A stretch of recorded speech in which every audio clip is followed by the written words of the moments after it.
A censura aos mídia procurava não deixar que as palavras beliscassem o regime, servindo-se do pretexto que o Estado deve conduzir o seu povo pela estrada da moral e dos bons costumes, valores que tanto Salazar defendia.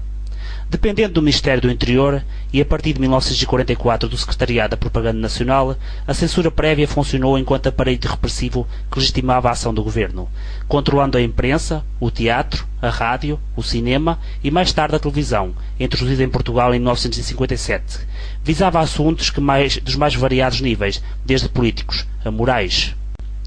Evitava a difusão de ideias socialistas ou comunistas e todo qualquer movimento contra o regime. Apresentada como uma medida transitória, por se encontrarem suspensas as garantias constitucionais da República, a Comissão de Censura é instituída oficialmente a 22 de junho de 1926. Os jornais passam a ser obrigados a enviar a esta Comissão 4 provas da página e a não deixar em branco os espaços das notícias censuradas. A implicação desta medida causa a indignação nas redações. A ação da censura impedia que a população tivesse conhecimento daquilo que realmente acontecia, já que passava sempre a ideia de uma paz tranquila. Os censuradores eram maioritariamente militares reformados que funcionavam como médicos, não permitindo que algum veneno inoculasse o aparelho de Estado. Estes coronéis eram funcionários da PIDE. A estes altos servidores da pátria nada escapava. Espreitavam em todas as frestas, espreitavam em todas as portas, escancaravam os olhos em todos os rasgos de luz. Procuravam que nada lhes passasse despercebido.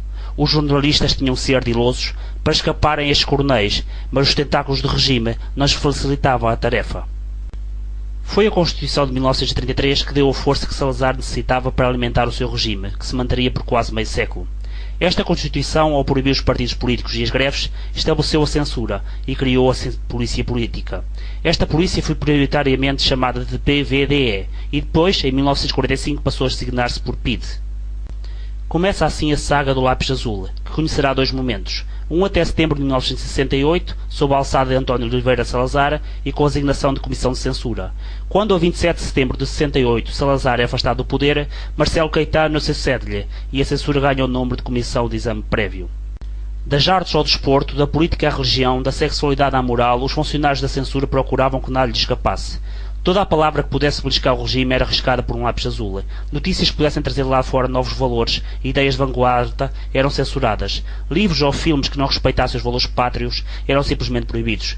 Notícias que não vangloriassem os nossos soldados no ultramar ou que dessem conta de uma guerra desastrosa para o nosso país eram simplesmente banidas. E nem, na verdade, o que se passava nos campos de futebol eram contados. E nesse tempo, o Eusébio era o rei.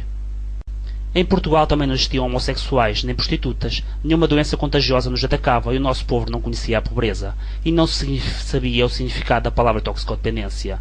E os membros do Estado, assim como todas as suas famílias, eram intocáveis, gozando de proteção divina. Nenhum acidente lhes acontecia. Portugal era uma espécie de jardim do Éden, um jardim à beira-mar plantado, uma pátria onde todos tinham orgulho de viver com as suas famílias, e agradeciam a Deus e a Salazar todos os dias por aí habitarem. A censura só terminou oficialmente em 25 de abril de 1974. 35 anos depois, não existe oficialmente censura em Portugal.